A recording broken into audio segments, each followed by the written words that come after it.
asalaamaaleykum wa rahmatullah wa barakaatu. maa ngi leen nuyu di ziar bu baax di wàccee ku nekk wàccuwaayam di kontaan si daje ak yéen toujours rek comme niñ koy faral di defee di séddoo ak yéen xam-xam di leen di ñaanal bu baax ku si nekk foo mënti nekk rek ñu ngi lay ñaanal sa aajo yëpp faju bu nekk lu mooy yàlla daal képp ku nekk sa aajo yàlla na faju si zaahir ak si baatin ñu ngi leen di ñaanal di sàkku itam ngeen ñaanal ñu comme niñ koy defee toujours rek ñu tey indi leen tey benn soccu muy socc bu am solo trop bëgg ngeen déglu ma rek ma indi leen si ay leeral yu am solo ngeen partager vidéo yi ñi nga xamante ne ni yàlla dogal na amuñu accès si chaîne bi ñu mën di jot vidéo yi ñoom tam di si mën a jëriñu comme ni may def nii da leen di yónnee secret yi yéen tam da leen def noonu di ko yónnee seen ay morom yi doomi aadama ñoom tam ñu mën di si jëriñu lii nag socc la ñu ngi koy tuddee mbëtt kéwal mu nekk socc bu jafe boo xam ne yombul pour ñu mën ko am ndaxte boo xoolee bouteille boobu nga gis à gauche am na tam sunguf si mu ngi dox surtout si wàllu ay tribunal wàllu yoon wala yu demee noonu am na yeneen yu ñu ci liggéey itam ndaxte affaire mystique la dafa xaw a dangereux da ngay leeral rek waaye socc bi moom nit ki di ko yor si gémmiñam rek dafa baax ndaxte àddina boo fi nekkee bëgg nga di saf nit ñi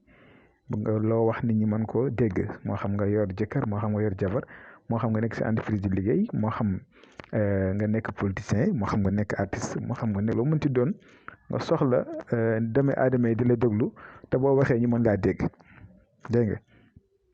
am na tam si benn ay alxuraan bu muy àndal sax ay bëree bëri yoo xam ne waaye socc bii nag laa indil pour prêter attention pour bu ngeen ko amee ngeen di fexe muy saf seen gémmiñ warta di jug seen gémmiñ dégg nga war na di saxoo ay yéen lii képp ku ko am muy sax sa gémmiñ wallahi di nga yëg loo yëgatoon di nga changé si sa mbir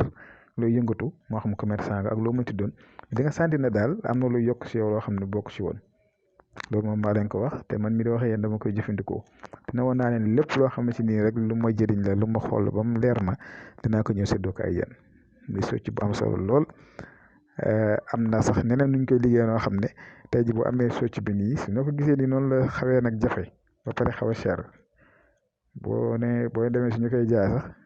day xaw a cher foofu am na si nuñ koy liggéey noo xam ne sa baaraam bi nga koy natt bam tolloog ay 90 nga def ko si saafara lépp loo xam ne dañ koy lekk nga jël def ko si biir ak socc yi dégg nga ak parfum bu neex ak xaalis su ko defee nga koy raayoo def ko si butéel di ko raayoo jamono jooju rek nga xool yow say mbir nu muy doxee muy mbir mu am solo lii gisuma lu ko ëpp doole si wàllu ubbeekaay li jëm si wàllu justice li jëm si wàllu wax pour nit ñi nga saf nit ñi loo wax mu saf nit ñi nga am xorom te am na ñoo xam ne dañoo lewet seen gémmiñ moo lewet bu ñu waxee nit ñi di leen déglu